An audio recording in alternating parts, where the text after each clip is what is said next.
Muraho neza nshuti bakundwa mu mwami wacu Yesu Kristo, ndabasuhuje cyane bikuye ku mutima. Ni Leonari ubasuhuza. Nejejwe no kongera kubana namwe ku buhamya bw'Abizera TV. Mbere ya byose reka tubanze twiragize Imana kugira ngo ibane natwe muri iki kiganiro.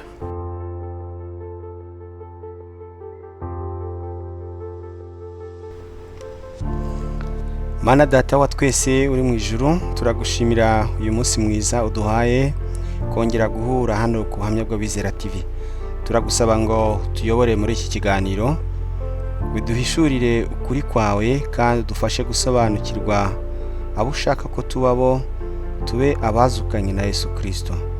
Tugutuye uyu mwanya wose kugira ngo ubane natwe, ko tugiye kumara twiga inyigisho y'ijambo ryawe. Ubane natwe, utwunganire, utwungura ubwenge mu byo tuvuga byose, naba ari twebwe ahubwo aba ari wowe ushyirwa hejuru. Tubisabye mu izina ry'umwami wacu Yesu Kristo, amen.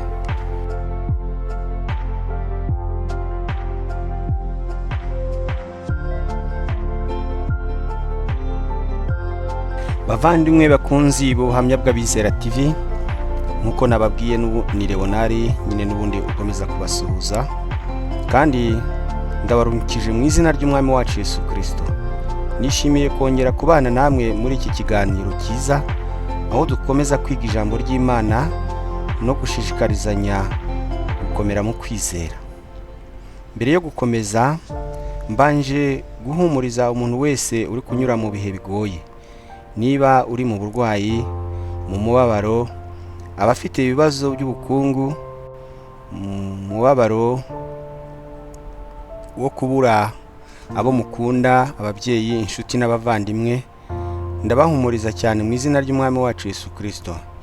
Imana irabazi, irabakunda kandi ntizabatererana na rimwe. Mwihangane, mukomeze kwizera kuko Imana ifite ubushobozi bwo kuturengera.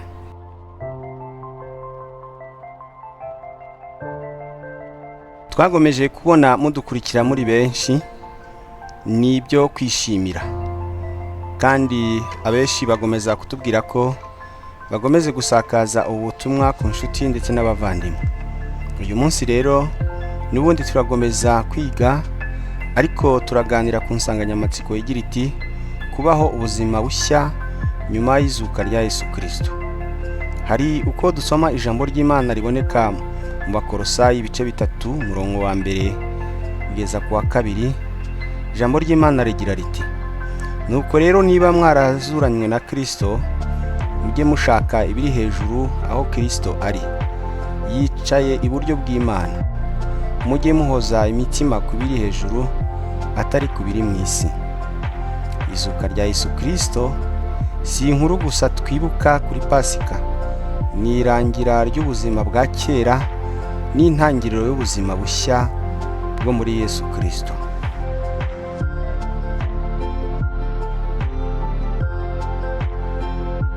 Tugiye rero kurebera hamwe iriya nsanganyamatsiko yacu twavuze, cyangwa se umutwe w'ikiganiro nkuko nabivuze ugira uti kubaho ubuzima bushya nyuma y'izuka rya Yesu Kristo. Turareba nk'ingingo nk'eshatu zishyigikira uyu mutwe w'amagambo tugiye kuganiraho, cyangwa umutwe w'ikiganiro tuganira. Ingingo ya mbere turareba ubuzima bushya butangirira mu kwizera. Ubuzima bushya butangira mu kwizera cyane ushingira mu kwemera ko Yesu Kristo yapfuye akazuka, kandi ko ibyo byose yabikoze ku bwacu. Iyo twemeye tugahinduka, tukabatizwa mu izina rya Yesu Kristo, tuba abantu bashya.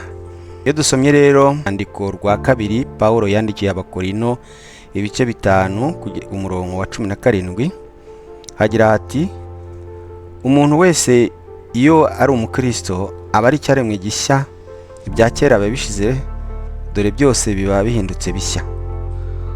Dukoresha nk'urugero dusobanura dukoresheje nk'urubuto.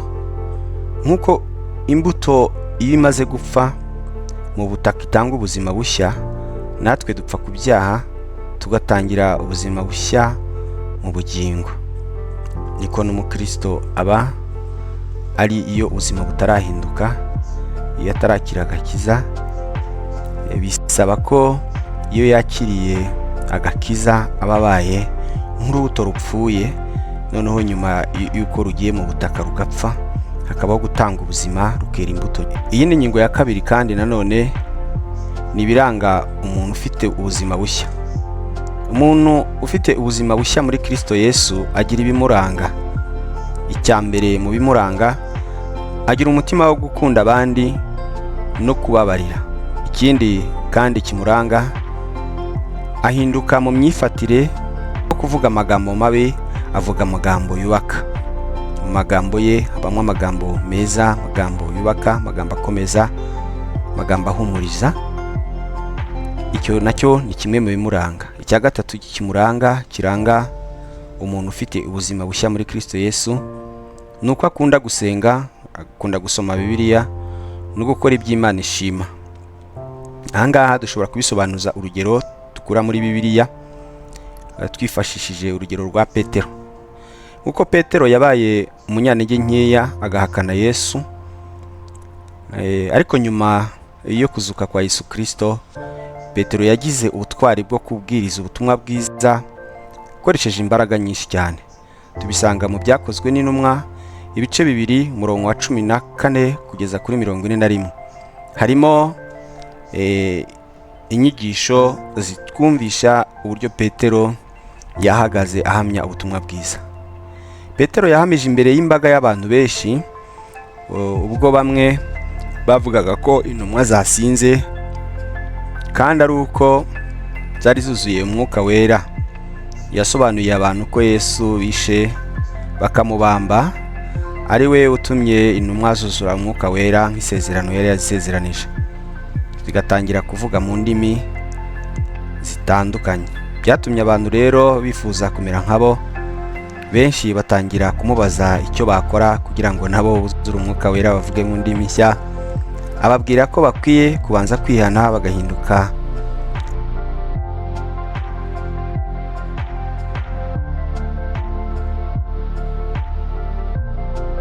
Bibiliya kandi tubwira ko guhera uwo munsi, nyuma y'ubuhamya bwa Pawulo n'ibikorwa byari bikozwe byo kuzura umwuka wera,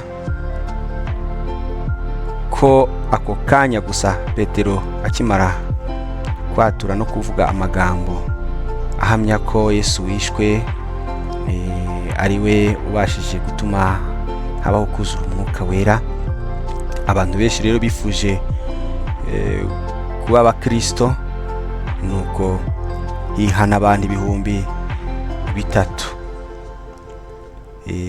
bahise bihana ibyaha byabo, bakira agakiza. Ariko ibyo byose byatewe nyine n'umurava n'imbaraga n'ubutwari bwa Petero.